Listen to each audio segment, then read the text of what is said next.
Welcome to Mitchell Levy Presents, where I dive into the essential elements of clarity and credibility.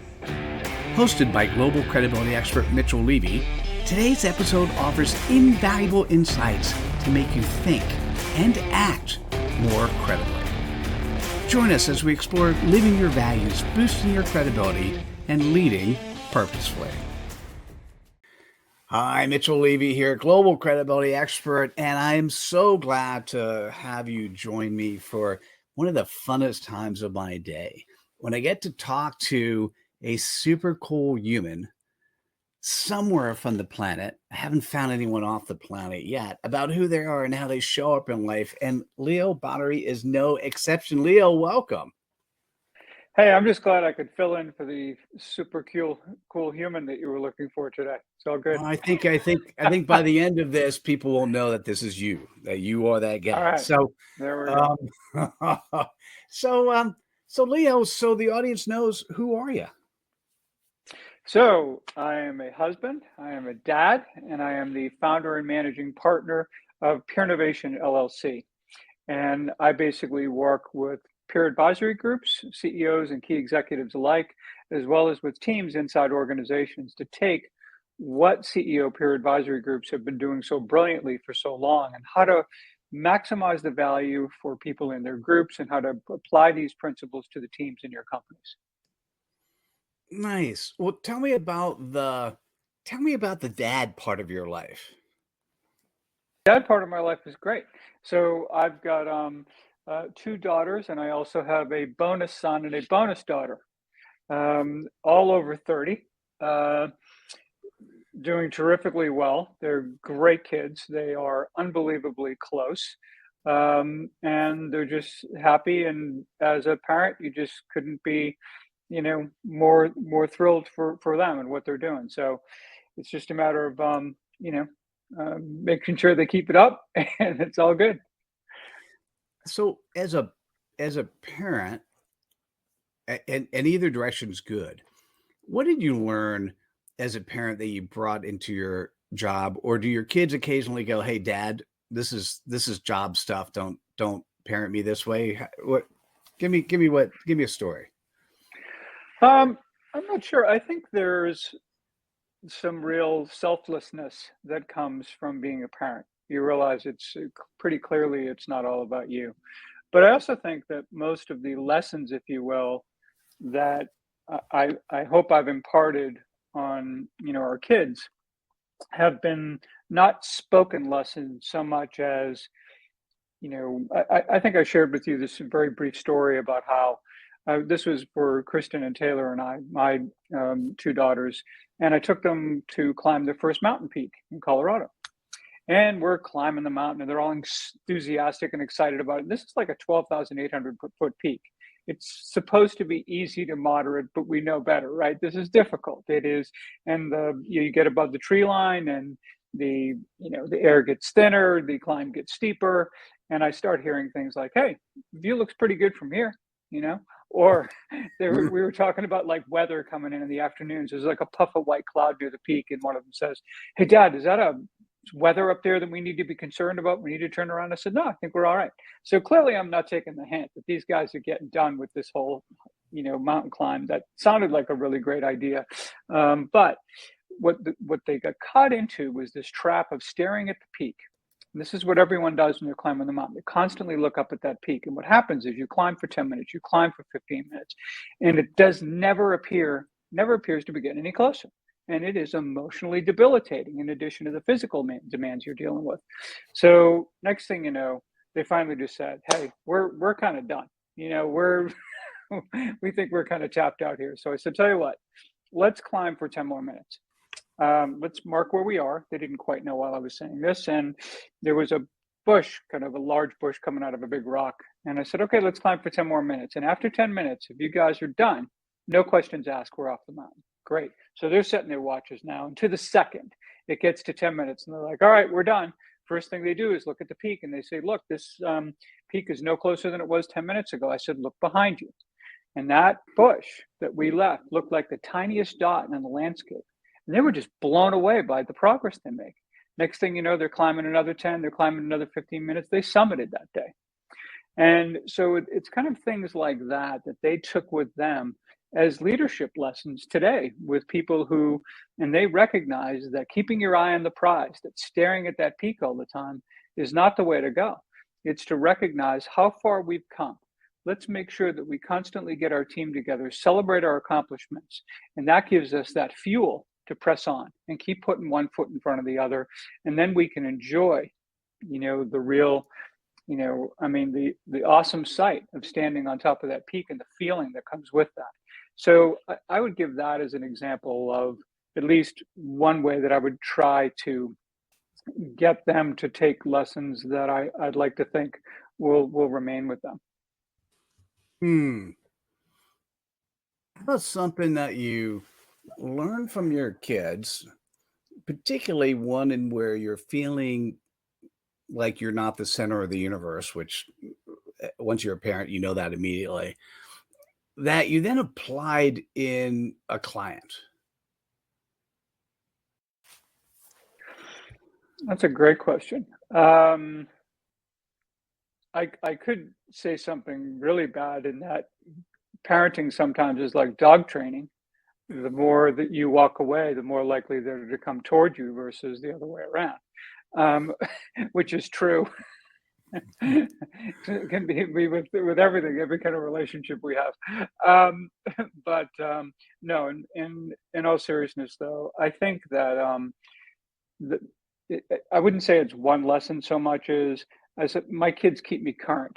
In addition to the work I Mm. do as an adjunct professor for Rutgers, where I can work with students, there's definitely a relationship today. But when I was growing up, you were just a kid. You didn't know anything. There was nobody cared about my opinion on stuff and what was going on. That was just the way it was. Today, I think we recognize the difference between, generations ago and today, and how much we can learn from our kids and how much they can keep us current. And I think that has incredible implications when it comes to today's workplace and then the relationship that generation of kids wants to have with their leadership versus what was the situation when we were getting started in our careers. So that, I think, is, you can really see how that starts to cross over in a major way. Well, so obviously the name of your company, Pure Innovation. The interesting part is how do you address the command and control style leader who grew up? I mean, yeah, I grew up the same way. Kids are to be seen, not heard, and there's no reason I'd have any opinion when I was young on older people or their business. But nowadays, yep, same thing. My son keeps me current. The interactions I have with people who are in their 20s absolutely keeps me current. And I occasionally run across somebody running a company that they don't feel their people have any value in that way. Right. How do you Oh, no deal doubt. with that? What are some of the lessons that you've learned? Well, I think it's important that we've both made the distinction that our kids may not keep us young, but they keep us current. So that's good. I think he, I think he keeps me young too, but I hear you. um, so here's an interesting thing. In fact, I'm just completing this now, working with this woman, Meredith Bell, who runs a wonderful business out of Virginia, and we're creating an assessment for peer innovation, and it's called a peer innovation readiness assessment. Actually, the kind of leader you're talking about would score very low on that assessment. And it's one of those assessments, from my perspective, that the higher you score on it, the more likely you are a good candidate for what I do and what I do with people. So if you're the kind of leader who cares about their people, who cares what they think, who wants to be inclusive, in things. There's a great quote from Thomas Jefferson who basically said, in matters of style, swim with the current. In matters of principle, stand like a rock. So I guess I'm looking for leaders who say, hey, we're not compromising our values, we're not compromising our quality or anything like that. But you know what? If we're going to have a distributed workforce today, I'm willing to listen to how we deliver on that in a way that creates a productive, healthy, happy workplace for our people. And let's talk about what that looks like, because that could be obviously very different than pre-COVID, for example. So I think for leaders like that, what I do is very beneficial for them. For leaders who are not and who are not willing to change, I think that becomes really difficult. That's a stretch for everybody. And probably, I'm asked all the time about what industry, what size company is peer innovation right for. It isn't really so much of that. It's about the type of leader that this is a good fit with, who can embrace it and really truly embody it in a way that will make it work throughout an entire organization. Not someone who just understands the concepts and at the first sign of something going awry is going to lean back into their old ways. So I guess the short answer is I don't work much with the type of leaders you're talking about. And I'm all right with that, by the way.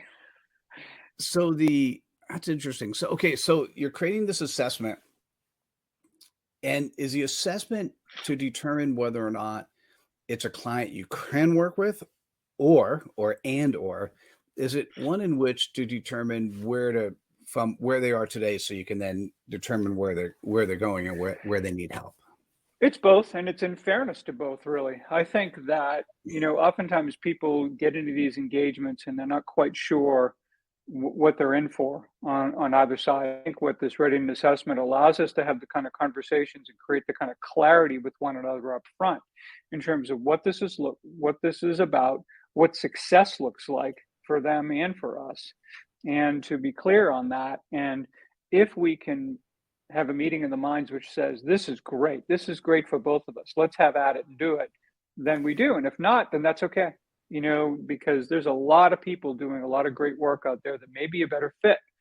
And I've always been perfectly willing to accept that. In fact, in many cases, I've had people who, based on the nature of what they're looking for, I'll say, you know what, I don't know that could I do it? Sure. Am I the best person to do it? Maybe not. Here's some people I think you should also talk to. And I think that's kind of what it's about. And if there's anything I've learned in my career, is that if you lead with a spirit of generosity, lead with a spirit of openness and transparency, I think it always comes back in the right way. How do you see that? How do your people see that? That spirit of generosity. How is that viewed? How do they interpret it? Yeah, I think one thing is, I think that there's a lot of folks that are surprised at how much content I make available for free to anybody who wants it, and it's accessible to anybody who wants it. You go to my website, it would take you months to go through all of the content. I mean, many months to go through all of the content that's available there in a wide range of subject areas where, and I've always kind of been suspect in many respects of people who are more stingy with their content, because it kind of makes me feel like that's all they got, So, there may be not much more than that. So they hold on tightly to not, giving away their secrets. And I think the reality is that when you really start getting into what's involved in doing a lot of this stuff really well, you're not going to pick it up from reading a book or reading an article or anything like that. I think very well. I mean, there isn't anyone who I know who knows more about books and publishing books than you do. And I think when you think about a book and putting it together, most people believe that you have a bunch of blank pages and you're trying to fill a couple hundred pages, right? The reality is that usually you have 1,500 to 2,000 pages of notes that you're trying to cull down into something that's actually manageable and readable and tells a story and does it in a way that's really coherent and I think is powerful to the audience. So when you start looking at some of this stuff and thinking, okay, maybe you could do it yourself, whatever, and God bless you, and give it a try, and it may work out great and all that. But I think the reality is that just because you read somebody's book, I don't care if you've read it 10 times, that doesn't mean you know what they know about the subject.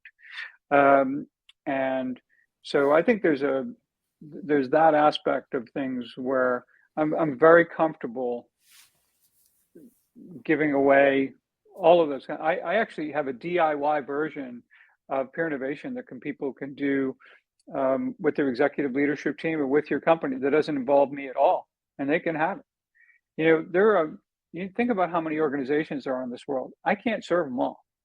you know, and even, with the delivery systems today on things where I would provide other products that would be paid.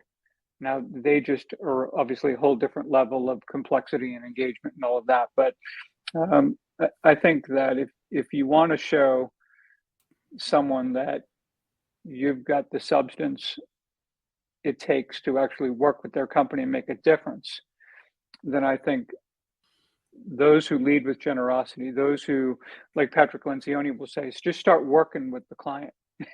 Just start being that person and start building that trust. And that's how to get started. I'm also of the belief today that information and ideas are ubiquitous. You bet. And therefore, putting your information out there is key, and actually exactly having a DIY product for those people who are a DIY audience. It got me thinking about your client base, and what would be interesting is, could you identify what are the top 3 sort of issues, pain points? What are the top 3 things that when you initially work with that perfect set of clients, what are the top 3 things that they typically need to work on? By far, clarity is the first one. There's a lack of clarity. And by the way, you have generations in the workplace today, as you know. You've got millennials and Gen Zs, which by 2025 are going to be 64% of the workforce. By 2030, they'll be 75% of the workforce. The level of transparency, the level of, how they engage one another, their propensity not to trust leadership blindly, all of these kinds of things kind of come into play. Yeah. All right. So clarity, by the way, obviously big thing for me. Well, it's huge. And the clarity piece obviously speaks to, I think you and I may have chatted about this before, with Grammarly and Harris Poll having a study that came out for the first time last year, suggesting that U.S. companies alone lose $1.2 trillion annually due to ineffective communication. It's a staggering number. And by the way, you'll also see in that study, if you look on one of the pages there, that I believe it was like 82 or 83% of the knowledge workers who participated in this study all think they're great communicators. So if no one's going to look in the mirror and no one's, this is just, and I think when they ran the study in 2023, rather than go into the absurd and suggest that, oh, it's 1.5 trillion now or 1.6 trillion, they started just digging into some of the issues around clarity. So I think it's a worthwhile study, by the way. Second is, and this is a big one for organizations and CEOs in particular and all of that, and that's creating psychological safety in your company. There is no greater gift to a CEO than to have information flow in a way that it is made available to people in a timely way so that you can respond to things that can be solved with a phone call today. But if you find out about it 3 months from now, 6 months from now, because someone wants to bury it or hide it or something like that, now you've got a major catastrophe on your hand. Not to mention that we work very hard to try to hire the right people, if you will, right? Interview techniques and assessments and all these things we do. That's great, except the last thing you want to do is hire that right person and somehow put them in a box because they don't feel comfortable asking questions or admitting mistakes or contributing ideas or challenging the process or challenging leader. I want that full person and all the gifts they have to bring to the table in pursuit of the common purpose we agreed upon was the reason that they wanted to join our company. So I think when you have that, so I'd say clarity, psychological safety, and I think that the other side of that psychological safety coin is accountability. And I think trying to help people reimagine what accountability looks like. Amy Edmondson from Harvard Business School does a wonderful has a wonderful 2x2, which basically shows the relationship between psychological safety and accountability. They are not opposites. They are necessary to one another. The more psychological safety we have, the more we are able to set high standards for ourselves, have greater candor in the workplace, set clear expectations for ourselves and others about what we want to do and how we can be high performing together. So, I think when it comes to those things like clarity, psychological safety, and accountability, I would say those are the top three things that we deal. To a certain degree, we touch on obviously the other factors like productivity. How do we actually, help the team be more productive? And then also from a leadership perspective, even if a CEO embodies all of these great traits that can help really create an inclusive environment, that doesn't mean all their direct reports are doing exactly the same thing. And when we look at cross-functional work teams in particular, it's very common, as you know, that you'll have a CMO, a CFO, CHRO, whatever, they're all sitting there and they come to convene as kings and queens of their own departments. Like it's their budget, their people, their pet programs, and all this kind of stuff. And I think when you can get a cross-functional work team working together and letting them know that the reason you are in this room isn't because you are so great at your discipline.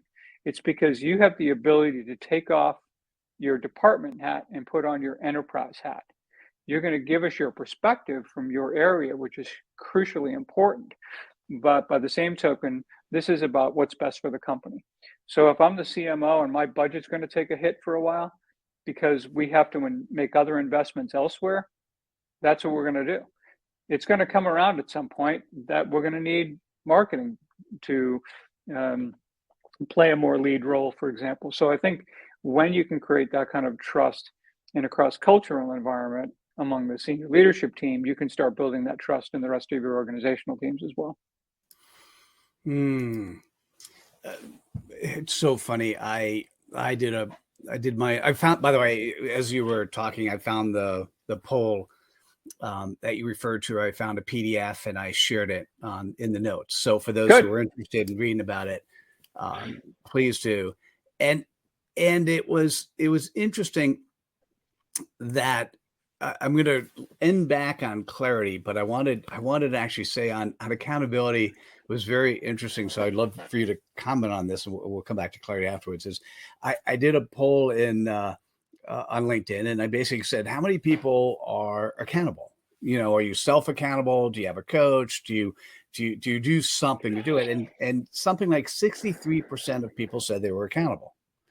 And as soon as I got that number, that they were good at it, by the way, as soon as I got that number, I realized, I asked the wrong question. So I asked a different question. In your network, what percentage of people are 100% accountable to you? Right? Because I figured that would be a better way to do it. And it turns out that number is only 10%. And it was really, now, I would say based on the numbers, they were statistically significant. I'm not sure you could put these two things together, but it was really fascinating. And so I understand on accountability. And when I talk to other people, what that means, I understand safety. And in today's world, oh my God, that means so many different things. And we may have time for both of those, but on clarity, given that was your number one, what is it is it the individual clarity? Is it the group clarity? Is it the company clarity? What is that primary focus? So on every level, when the CEO as servant leader oftentimes says to the team, what could I do to help this team be more successful? Clarity is the number one thing. They want to know, how does my work connect to our overall goals? How am I doing?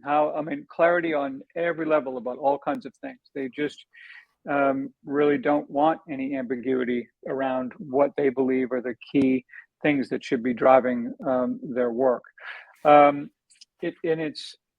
what happens is when people don't communicate, when something as simple as someone's going to meet you for lunch, and you're sitting there and it's noon, and then it's 5 after, and then it's 10 after, you haven't heard anything.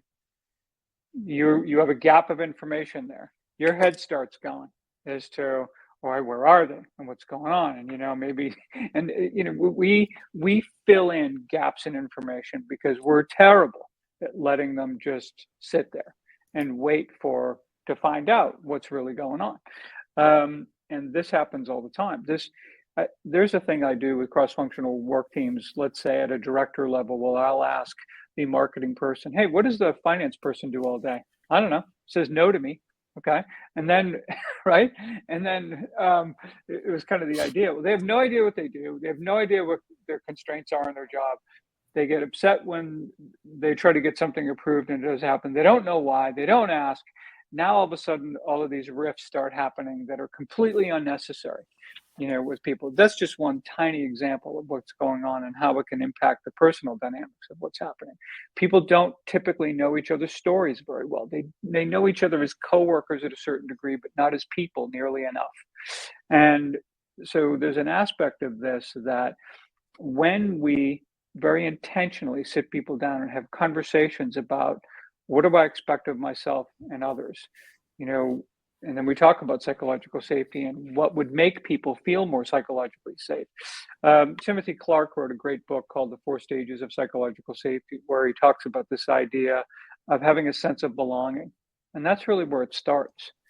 Just people to feel that sense of belonging and from there move to a sense of bonding where they can start doing the other things we talked about in terms of asking questions, contributing ideas, and challenging, the process or the leader, but that, when that serves the organization, right? Yeah.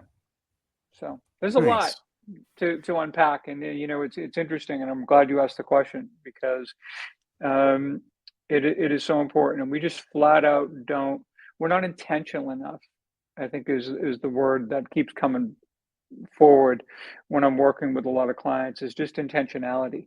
How do we create a new level of intentionality about the things that we know are important? How do we not feel like we've checked off the box and we move on to other things when we've got a very dynamic situation going on? And the moment you stop paying attention to something will be the moment you'll have to start worrying about it. Interesting. Hey, I think we're doing really well on time. And I think what I'll do is, for those people who are really interested and they want to learn more about you or Peer Innovation, what is the best way for them to reach out to you? And stick around, guys, because the last question is always the coolest. So my LinkedIn profile, I think, really not only provides a lot of information, but feel free to connect with me on LinkedIn or reach out or write me a note or something of that nature. You can also go to leobottary.com and you can visit my website and you can schedule an appointment there. Again, you can look at a ton of content that'll give you a really good feel for what Peer Innovation is all about, which, as you know, is this word peer, people of like status, and innovation, creativity realized. And it's essentially what happens when we have we put together people who have, I think, a common understanding and a shared values, but yet offer different perspectives and how they can create something larger than themselves when they work together effectively. So, but yeah, reach out to me on LinkedIn and on my website. Nice. All right. So last question. Given how this conversation went, and half hour always goes by so amazingly fast, is there a question that I should have asked you that I didn't, or is there a way in which you'd like to summarize what we talked about? Well, one of the things that I think drives a lot of this work and that has come into play in particular over the last year is, I think I've identified as I go to more and more companies, more groups and all that, that none of us celebrate nearly enough. Remember that story I told about, Kristen and Taylor climbing the mountain and the importance and the value of celebrating your progress, not constantly just looking at how far you still have to go and lamenting, about that. And I think the more that we can come together and, again, be intentional about celebrating small wins, we're not only going to have, I think, a healthier and happier workforce, but we're going to get a lot of those big wins far more often. I love that, by the way. I'm so glad you mentioned it. Just just so I could actually deploy it myself, I have a vision of what that means. What would give me a couple examples, like how best should we be celebrating these small wins or big wins? I think people should choose their own celebrations, and I'm not copping out in the answer by saying that. I think oftentimes as leaders, we think we know, hey, we'll give them this, we'll give them this reward, we'll do this, that, or the other because we think it would be cool, so we're going to go ahead and implement these things when in fact, how nice is it? Again, it's about clarity. Asking folks, hey, if we're to celebrate this, what would be a great way to celebrate this thing? What would you all enjoy? um, to make you feel that it is, kind of worthy of the accomplishment we just had and will set the stage for us to go, to the next step. And I think when you do that and you include folks in that conversation, it makes a big difference. Hmm. Those are really, what a great way to end this conversation. I'm summarizing the biggest issues. Clearly, clarity is number one. I've identified that one as well. Psychological safety in today's world, craziness, agreed. Accountability. Those are three great things. And then allowing leaders not just to learn from everyone and grow for everyone, but to celebrate instead of the whip. you Yeah, know, it's the let's celebrate more, and let's let our people decide how best to celebrate. I love that. Thank you. yeah. Leave your whip at home. Yeah, that's what I say. Leo, that was absolutely awesome. Thank you so much for joining us today. You did a great job. Hey, my pleasure. Thank you for having me. Oh, you are most welcome. And for those that are here, this is now time for you to spread some cred dust. This is a time where you write the aha moments that were relevant to you. You click on the like button, you share with your friends. And I'm so looking forward to seeing you at the next episode of Leaders Living Their Values. Thanks, everyone. Thanks so much for joining us. Take care. Bye now. Thank you for tuning in. We hope you found value in today's episode. Like, subscribe, and share your aha moments on your preferred platform. Remember, credibility starts with clarity and living your values. Learn more at mitchelllevy.com. Until next time.